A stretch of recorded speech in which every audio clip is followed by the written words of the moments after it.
Hello everyone, welcome to Black Mirror horror. कैसे हैं आप सब?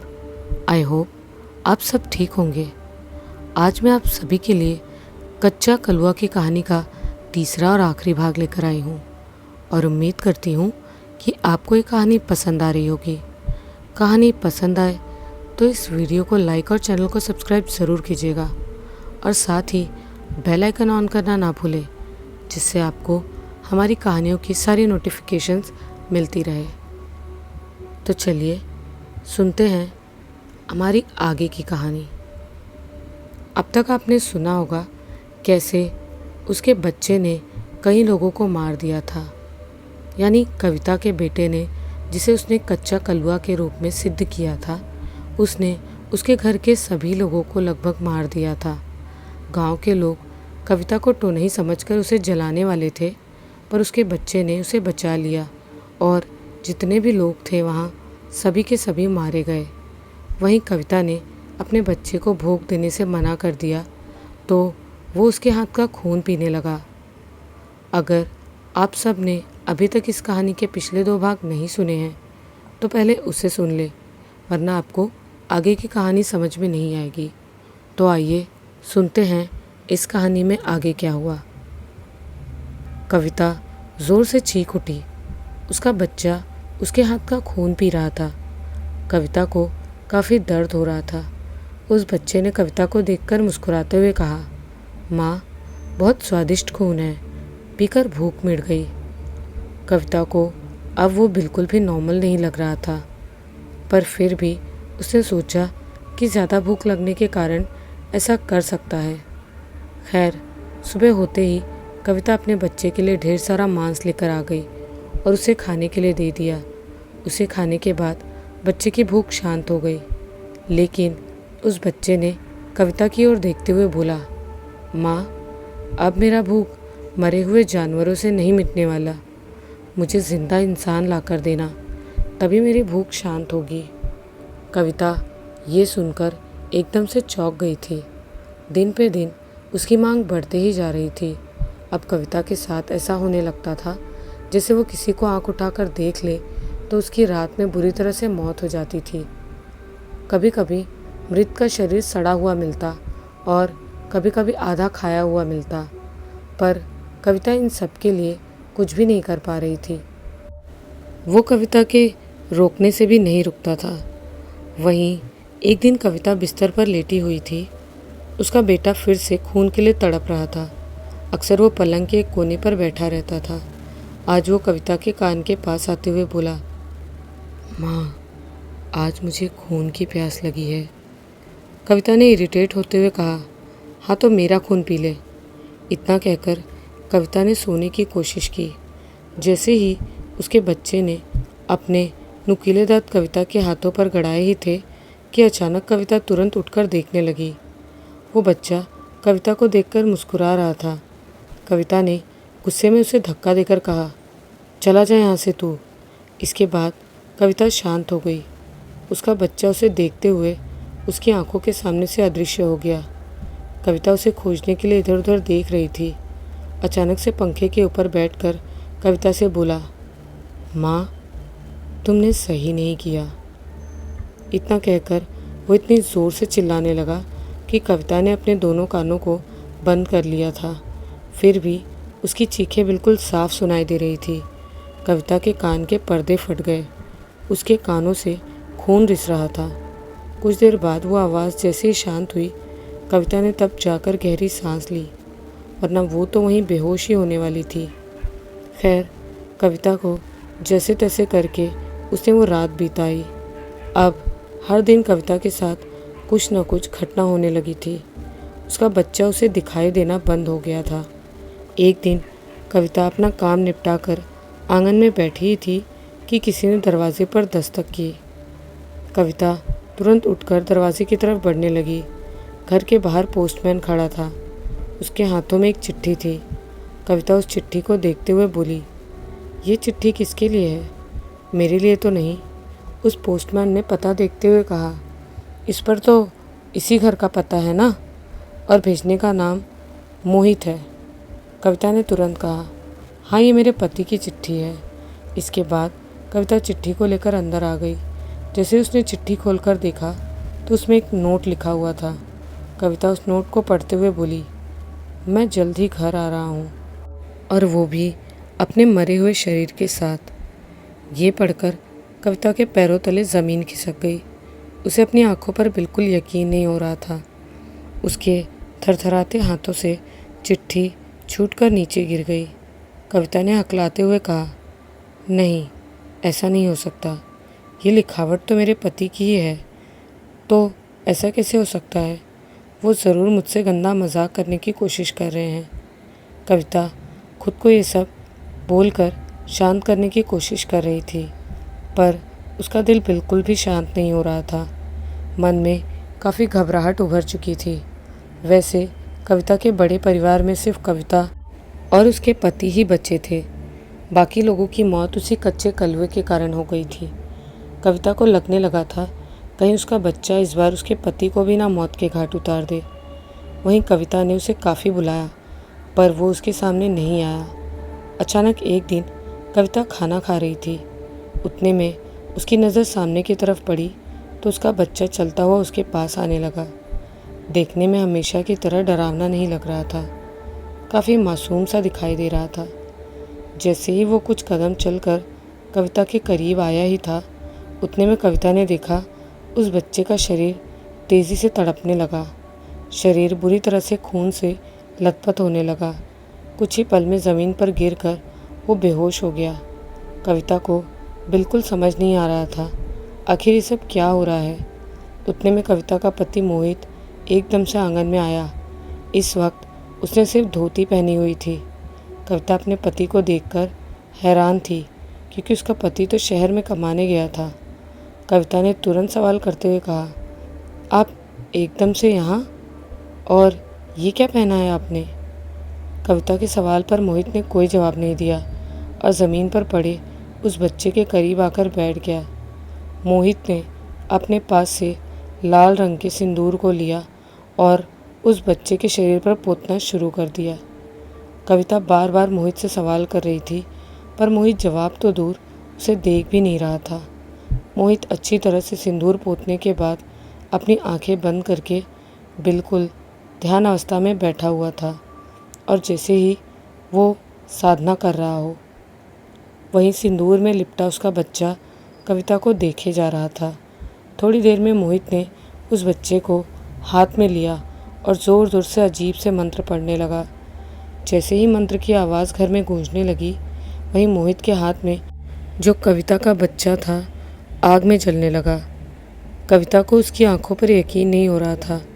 देखते ही देखते बच्चे के साथ साथ मोहित का शरीर भी जलने लगा। मोहित अब कविता को देखकर कातिल अंदाज में मुस्कुरा रहा था। कविता ने मोहित को रोकते हुए कहा, ये नहीं हो सकता, ऐसा मत करो। मोहित ने काफ़ी भयानक आवाज़ में कहा, ये हो चुका है, मैं मर चुका हूँ, और अब तू मेरा मरा हुआ मुंह देखेगी। कविता ज़ोर से चीखने लगी। उसी के साथ ही कविता अपने भ्रम से बाहर निकल गई। दूसरे पल उसे एहसास हुआ कि उसने जो देखा वो सब उसके केवल बुरे ख्याल थे। कविता ने खुद को शांत कराने की कोशिश की। फिर दूसरे दिन अचानक 4 लोग कविता के घर के बाहर पहुंच गए। कविता लोगों की भीड़ को देखकर कुछ समझ पाती कि उतने में एक आदमी ने कविता से कहा, क्या मोहित का घर यही है? कविता ने तुरंत हाँ में गर्दन हिला दी। कविता ने सवाल करते हुए पूछा, क्या हुआ? उतने में उस आदमी ने कहा, आप जल्दी से बाहर आइए। जैसे ही कविता बाहर आई तो एकदम से सन्न हो गई। उसकी आंखों के सामने अंधेरा छाने लगा, क्योंकि कविता के नज़र के सामने उसका पति पड़ा हुआ था, जो ज़मीन पर लाश की तरह था। कविता की आंखों से आंसू निकलने लगे। कविता की आंखों के सामने पूरा परिवार उजड़ चुका था, साथ ही उसके जीवन का आखिरी सहारा भी उसे छीन चुका था। वहीं पूरी तरह से खुद को अकेला महसूस कर रही थी वो। कविता के कानों में हमेशा अपने बच्चे की आवाज़ सुनाई दी, आपको परेशान और तकलीफ़ देने वाला कोई नहीं रहा। कविता कुछ बोलती इससे पहले फिर से आवाज़ आई, आपका बदला पूरा हुआ, अब मुझे मेरा बदला चाहिए। कविता एकदम से हैरान हो गई। उसने देखा उसका बच्चा अंधेरे में बैठा हुआ था। कविता ने तुरंत सवाल करते हुए कहा, कैसा बदला? इस पर उस बच्चे ने तुरंत उदासी भरी आवाज़ में कहा, माँ, तुमने मुझे क्यों मारा था? क्यों मुझे इंसान नहीं बनने दिया? कविता के पास इसका कोई जवाब नहीं था। कविता बिल्कुल चुप थी। वो बच्चा फिर से दोहराते हुए बोला, बताओ, मुझे क्यों मारा तुमने? मेरी क्या गलती थी? कविता ये सुनकर काफ़ी हैरान थी। इसके बाद उसका बच्चा गुस्से से कविता के ऊपर हमला करने लगा। देखते ही देखते कुछ दिन के बाद उसकी हालत काफ़ी बुरी हो चुकी थी। उसे उस बच्चे से इतना डर लगने लगा कि वो आंख बंद करने से भी डरती थी। कविता अब उससे छुटकारा पाना चाहती थी। कविता के दिमाग में तुरंत ख्याल आया और वो खुद से बोली, अब वही मुझे इससे छुटकारा दिला सकता है। मुझे उस तांत्रिक के पास जाना चाहिए। कविता रात के वक्त उस तांत्रिक को खोजने के लिए निकल पड़ी। वहीं खोजने के बाद उसे तांत्रिक उसी शमशान घाट के अंदर मिल गया, जहाँ पर कविता ने अपने बच्चे को कच्चे कलवे के रूप में साधा था। जैसे ही कविता को वो तांत्रिक दिखा तो कविता दौड़ती हुई उसके पास जाना चाहती थी, पर वो तांत्रिक अभी किसी क्रिया में लगा हुआ था। कविता दूर से खड़े होकर देख रही थी कि तांत्रिक के हाथों में किसी बच्चे का कपाल रखा हुआ था। कविता तांत्रिक की क्रिया में बाधा नहीं डालना चाहती थी, इसीलिए ऐसे वो करते हुए उसे देख रही थी। तांत्रिक ने कुछ मंत्र पढ़ने के बाद उस छोटे से कपाल को लाल रंग के कपड़े में बांधकर रख लिया। जैसे ही तांत्रिक की क्रिया खत्म हुई, कविता उसके सामने जाकर खड़ी हो गई। तांत्रिक उसे देखकर थोड़ा सा घबराया, पर दूसरे ही पल नॉर्मल होते हुए कविता से बोला, बताओ, तुम्हारा यहाँ कैसे आना हुआ? कोई खास कारण है क्या? तांत्रिक की बात पर कविता ने उसे सारी कहानी अच्छे से सुनाई। तांत्रिक के चेहरे पर कोई भाव नज़र नहीं आ रहे थे। पूरी बात जानने के बाद तांत्रिक ने कहा, ज़रूर तुमसे कोई गलती हुई होगी जिससे तुम्हारा बालक तुमसे रुष्ट हुआ है। याद करने की कोशिश करो, ऐसा क्या किया था? कविता ने अपने दिमाग पर जोर देकर याद करने की कोशिश की।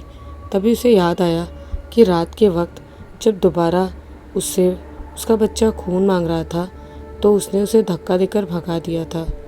तांत्रिक ने जब ये सुना तो उसने हैरानी से कहा, हाँ, इसी कारण वो तुमसे रुष्ट है और तुम्हें मारने की कोशिश कर रहा है। वो तुम्हें नुकसान पहुंचा रहा होगा। हाँ बाबा, अब क्या करें? इसे कैसे शांत करें? कविता ने तुरंत उपाय मांगते हुए कहा। इस पर तांत्रिक ने साफ मना कर दिया। वो अब शांत नहीं होने वाला जब तक तुझसे मौत का बदला ना ले ले, क्योंकि उसे पता चल चुका है कि तूने उसे अपनी कोख में मारा था, इसीलिए तू नहीं बचने वाली। तांत्रिक की बातों ने कविता के दिल में ज़्यादा और भय भर दिया। कविता यहाँ पर उपाय मांगने आई थी, लेकिन उसे तांत्रिक ने मना कर दिया था। कविता ने तुरंत रोते हुए गिड़गिड़ाते हुए कहा, ऐसा मत करो। एक तो मेरा पूरा परिवार उजड़ चुका है और अब सिर्फ मैं ही बची हूँ। मुझे अपनी गलती का एहसास हो रहा है। तांत्रिक ने कविता को एक कवच दिया, पर उससे भी कविता पर कोई असर नहीं हो रहा था। वहीं एक दिन कविता रसोई में खाना बना रही थी। चूल्हे की आग काफ़ी तेज़ थी। अब तक खाना बनने के बाद वो गैस बंद करने के लिए, जैसे उसने सब्ज़ी को चूल्हे पे से उतार कर गैस बंद करने के लिए जलती आग पर नज़र पड़ी तो कविता को उस आग में उस बच्चे का हंसता हुआ चेहरा दिखाई दे रहा था। अचानक कविता को एहसास हुआ किसी ने उसके शरीर पर नियंत्रण कर लिया हो। कविता ने अपना मुंह सीधा करते हुए जलते आग पर लगा दिया। जैसे ही आग ने चेहरे को स्पर्श किया तो कविता तुरंत होश में आ गई। कविता ने जल्दी से अपना मुंह पीछे कर लिया। वो तो अच्छा हुआ उसका चेहरा नहीं जला। कविता के कानों में हर वक्त माँ की आवाज़ गूंजती रहती। उसे रात में भी सोने से काफ़ी डर लगता था। कई बार कविता नींद में खुद को काफ़ी नुकसान पहुंचा देती थी। कविता को उस बच्चे के चेहरे का भ्रम बार बार होता, जिस कारण उसके दिमाग की हालत भी बिगड़ती गई। आँखों के नीचे कई बड़े बड़े डार्क सर्कल उभर चुके थे। बिना नींद लिए एक दिन रात के 2 बजे कविता लेटी हुई थी। उसे अभी तक नींद नहीं आई थी। अचानक से किसी ने उसके बाल को कस के पकड़कर हवा में उठा दिया। कविता हवा में लहरा रही थी। कविता के कानों में बच्चे की आवाज़ सुनाई दे रही थी, आज होगा मेरा बदला पूरा। अचानक से कविता के बालों को उस बच्चे ने छोड़ दिया और कविता धड़ाम से ज़मीन पर गिर पड़ी और उसकी आंखें बंद हो गई। पर कविता मरी नहीं थी। फिर कुछ दिन बाद एक दिन कविता को सोने का मौका मिल ही गया। कविता गहरी नींद में बड़ी मुश्किल से सोई हुई थी। कविता ने सपना देखा कि वो किसी सुनसान रास्ते पर खड़ी थी। आसपास सिर्फ पेड़ ही पेड़ नज़र आ रहे थे। कविता की आंखों के सामने कई सारे उसके बच्चे के हमशक्ल थे। सब उसे ही घूर रहे थे। कविता घबरा कर पीछे अपने कदम हटाने लगी। सारे कच्चे कलुए कविता पर हमला करने ही वाले थे कि उसने डर के मारे अपनी आंखें बंद कर ली। पर कुछ नहीं हुआ। जैसे ही कुछ देर बाद कविता ने आंखें खोली तो देखा उसके सामने उसका बच्चा खड़ा होकर एक टक देख रहा था। बाकी सब हमशक्ल गायब हो चुके थे। उस बच्चे ने कविता से कहा, माँ, मैं आपको नहीं मारना चाहता, वो तांत्रिक आपको मारना चाहता है। कविता को अपने कानों पर बिल्कुल यकीन नहीं हो रहा था। कविता ने हैरानी से चौंकते हुए कहा, क्या? तांत्रिक ऐसा क्यों करेगा? उस बच्चे ने तुरंत पलटकर कहा, तांत्रिक ने मुझे अपने वश में कर रखा था, इसीलिए मैं आपकी बात नहीं मान रहा था। वो तांत्रिक मुझे लोगों को मारने का हुक्म दे रहा था। उसने पूरे परिवार को ख़त्म करने का आदेश दिया और अब आपको मारने का हुक्म दिया है। कविता को यकीन नहीं हो रहा था उस बच्चे की बातों पर, लेकिन उसे यकीन करना तो पड़ेगा। उस बच्चे ने आगे कहा, वो तांत्रिक ने शुरुआत में ही मेरे शव के कपाल को छुपा लिया था, क्योंकि कपाल के अंदर काफ़ी शक्ति रहती है और वो उस कपाल से मुझे अपने वश में कर रखा है। कविता को अब समझ आ रहा था कि कैसे तांत्रिक ने उसे अपने जाल में फंसाया और उससे अपना काम करवाया। सब साज कविता को समझ में आ रही थी। कविता गुस्से में उबलते हुए बोली, मैं उस तांत्रिक को नहीं छोड़ूंगी। उस तांत्रिक ने बहुत गलत किया मेरे साथ। कविता उस पर गुस्से हुए काफ़ी कुछ बड़बड़ा रही थी। उस पर उस बच्चे ने तुरंत कहा, माँ, उस तांत्रिक के पास मेरी कुछ हड्डी और कपाल हैं। आप उसका विधिवत विसर्जन कर देना या फिर अंतिम संस्कार कर देना। ये कहकर वो बच्चा वहाँ से गायब हो गया। इसी के साथ कविता सपने से बाहर आ चुकी थी। कविता ने खुद से बड़बड़ाते हुए कहा, मुझे सही रास्ते का पता चल गया है। अब कैसे भी करके उस तांत्रिक से उन हड्डियों को लेकर रहूँगी। उसके बाद अगले दिन ही कविता उस तांत्रिक के पास पहुंच गई। तांत्रिक उससे आया देखकर कातिल मुस्कान के साथ बोला, आओ आओ, आज हमेशा के लिए तुम्हें उस बच्चे से छुटकारा दिला देता हूँ। इसके बाद कविता बिना कुछ बोले चुपचाप वहीं बैठ गई। तांत्रिक ने तुरंत कोई मंत्र का उच्चारण शुरू किया। जैसे ही मंत्र बढ़ता गया वैसे वैसे कविता को अजीब सी घबराहट होने लगी। कभी उसे सांस लेने में दिक्कत होती तो धीरे धीरे उसे अपने शरीर में कभी अकड़न महसूस होने लगी। कविता तुरंत समझ गई थी कि वो तांत्रिक कविता को मंत्र प्रयोग से मारना चाहता है। कविता को समझ नहीं आ रहा था कि आखिर वो तांत्रिक को कैसे रोके। कविता आसपास देखने लगी पर कुछ समझ नहीं आ रहा था। उतने में तांत्रिक ने कविता को और सारे मंत्रों की तरह से कमज़ोर कर दिया और थोड़ी देर में कविता की नज़र पास में ही रखे भभूत पर पड़ी। कविता ने धीरे से एक मुट्ठी में भभूत लिया और तांत्रिक की आंखों में फेंक दिया। जैसे ही तांत्रिक की आंखों में वो भभूत गया, उस तांत्रिक ने मंत्र पढ़ना बंद कर दिया और अपनी आंखों में मसलते हुए कविता पर गुस्सा करने लगा। तांत्रिक ने गुस्से में कविता से कहा, ये तू क्या कर रही है? मैं तुझे बचाने की कोशिश कर रहा हूँ। कविता जल्दी से उठी और तांत्रिक के झोले के अंदर से हड्डियाँ खोजने लगी। तांत्रिक उसे रोकने की कोशिश करता पर आंखों से ठीक से दिख नहीं पा रहा था उसे। वहीं कविता को उस झोले में लाल रंग के कपड़े में बंधा हुआ कुछ मिला। कविता ने उसे जल्दी से निकाल लिया। जैसे ही कविता ने उसे खोला, उसके अंदर बच्चे की खोपड़ी और छोटी छोटी हड्डियाँ रखी हुई थी, जो बिल्कुल लचीली और प्लास्टिक की तरह लग रही थी। तांत्रिक ने बड़ी कोशिश के बाद अपनी आंखें खोली और गुस्से में कहा, तूने सही नहीं किया, अभी तुझे सबक सिखाता हूँ। इतना कहकर तांत्रिक ने कोई मंत्र पढ़ा और वहाँ कविता का बच्चा भी आ गया, जिसे तांत्रिक ने सिद्ध कर दिया था। तांत्रिक उस बच्चे को हुक्म देते हुए बोला, इसे जल्दी से ख़त्म कर दो। वो बच्चा तांत्रिक की बात मानकर तुरंत कविता को घूरने लगा। कविता जल्दी से ज़मीन पर बैठकर उस कपाल को लेकर बैठ गई। तांत्रिक कविता को मारने के लिए उस बच्चे को हुक्म दे रहा था, पर वो बच्चा उसकी बात नहीं सुन रहा था। दूसरे पल कविता ने गुस्से से उस बच्चे से कहा, इस तांत्रिक को मार दो, इसने ही मेरे गर्भ को नष्ट किया था। वो बच्चा तुरंत तांत्रिक को घूरने लगा और उसे दूसरे ही पल तांत्रिक के अंदर वो समा गया।